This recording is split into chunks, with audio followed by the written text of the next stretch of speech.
Next on our list, we've got 5 to get through. This is number 3, is Massmart. Now, this is a slightly more nuanced story. Remember, the big brands here are, of course, Macro, Game, Builders Warehouse. That's a big one. DionWired, and then some of the medium market operations like Cambridge and CBW.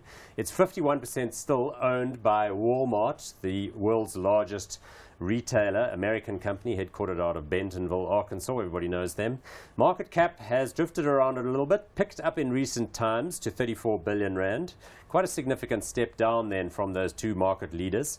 Price earnings ratio 30.39, dividend yield 2.7. So it was a bit of an execution concern after the buyout. It didn't seem to really produce much in the way of earnings, but I did notice in recent times a bit of a pickup on the share price. What's going on there? Share price has picked up. The last set of results probably telling you that we've kind of hit the bottom, that I don't think they're going to go down any further. I think the change of management is being rewarded by the market, that that instead of the growth strategy of the previous incumbents, Grant Patterson leaving, Guy Hayward being elevated.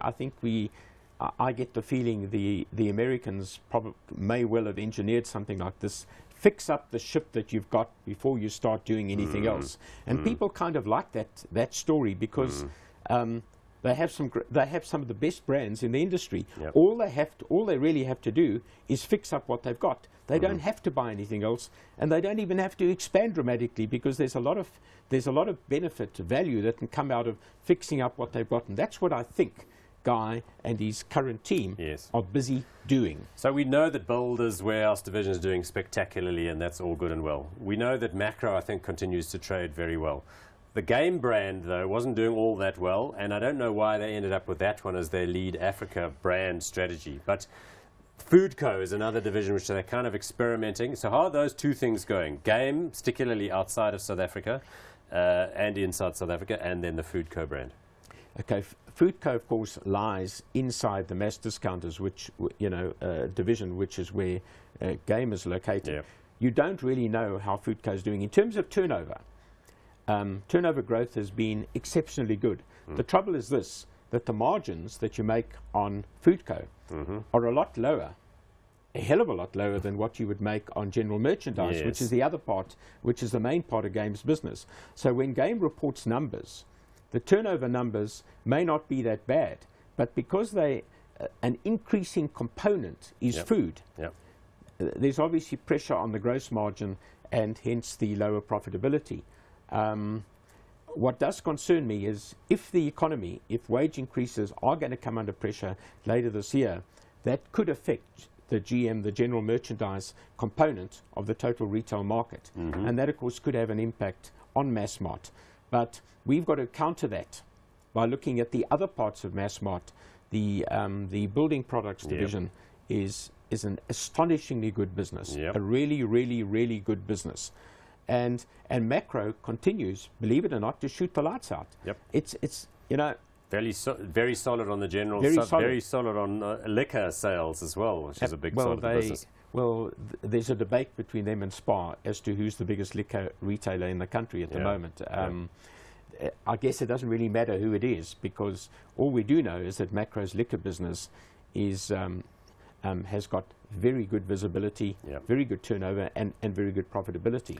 Okay, the share price came up a little bit earlier, but there it is again. So it's done a little bit of wandering around. It suffers a little bit when they have results out from that thing where, for one reason or another, they don't screen out the movement associated with the revaluation of some loans into their African businesses. So I was said to Ilan Zwarenstein, the departing financial director here, who's a running buddy of mine, why don't you take that stuff out and just do a normalized earnings report? He said, no, they've got other reasons for doing that. But I think the market misinterprets those and sometimes thinks the company's doing very well or very badly at various points in the cycle. But anyway, that's all by way of just background chatter. What do you think with regard to hot or not on this one at its current price level? Well, I'm beginning to warm up towards it. Very simply, if you look at that share price, which you had up there just now, I mean, it's done nothing. In fact, overall, over the last 5 years, actually gone down. But so it's around 150 at 150, the PE is starting to come down. Remember, there's a lot of journal entry negative earnings in those numbers relating to the BE scheme and things like that. If you strip that out, the PE is actually not that bad after all. And that was the concern people had in the past, is that it was already sort of discounting some big African adventure, which they had not really kind of shown. Yeah, so I'm starting to warm up towards it. If I had to take a view, I'd probably be hot on it rather than not hot. Okay, good. I'm going to lean towards hot as well, because I think that's a good and well-made argument, and generally I like the sector.